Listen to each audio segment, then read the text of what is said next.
Aucun tram et seulement quelques bus ce vendredi dans la métropole grenobloise. Une grève paralyse la TAG à l'appel de plusieurs syndicats. Ceux-ci réclament une augmentation de salaire et l'amélioration de leurs conditions de travail dégradées depuis le Covid. Le reportage de Clara Delcroix et Dominique Sommelli. En raison d'un mouvement social, le réseau TAG est très fortement perturbé. Un pouce levé, faute de transport en commun. Depuis ce matin, les usagers du réseau TAG tentent de s'organiser face à la grève. Nous, on rentre sur Mélan aujourd'hui, donc oui, j'ai commencé à faire du stop, mais ça a été infructueux. On aimerait bien, c'est comme par exemple, moi j'ai pris le bus hier, mais j'aurais aimé que je serais au courant que demain il y a un manque de bus.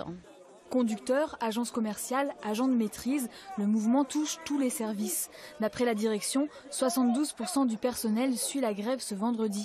Les syndicats demandent une revalorisation des salaires pour s'aligner sur l'inflation, mais la revendication principale concerne les conditions de travail de tout le personnel. Vous avez des services qui sont en sous-effectifs, vous avez des conducteurs qui travaillent beaucoup plus que ce qu'ils devraient faire, et vous avez dans les services, tous les petits services de la SMITAG, les tâches ont augmenté, donc voilà, on n'en peut plus.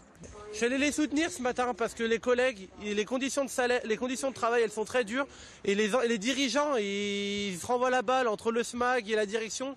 Bref. Voilà, mais il faut qu'ils trouvent un accord, et puis voilà, moi je les soutiens en tout cas. Pour la direction de la TAG, cette grève n'est pas anodine. C'est le plus gros mouvement depuis 10 ans.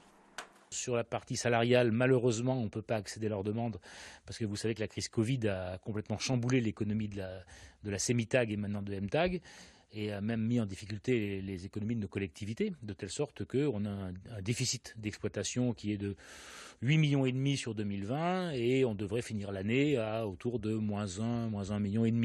Et sur les conditions de travail, MTAG, ils travaillent avec d'ailleurs les partenaires sociaux pour voir un petit peu les services qui les fâchent et essayer de les améliorer. Les syndicats décideront demain de la suite du mouvement. En attendant, seules les lignes régionales continuent de fonctionner.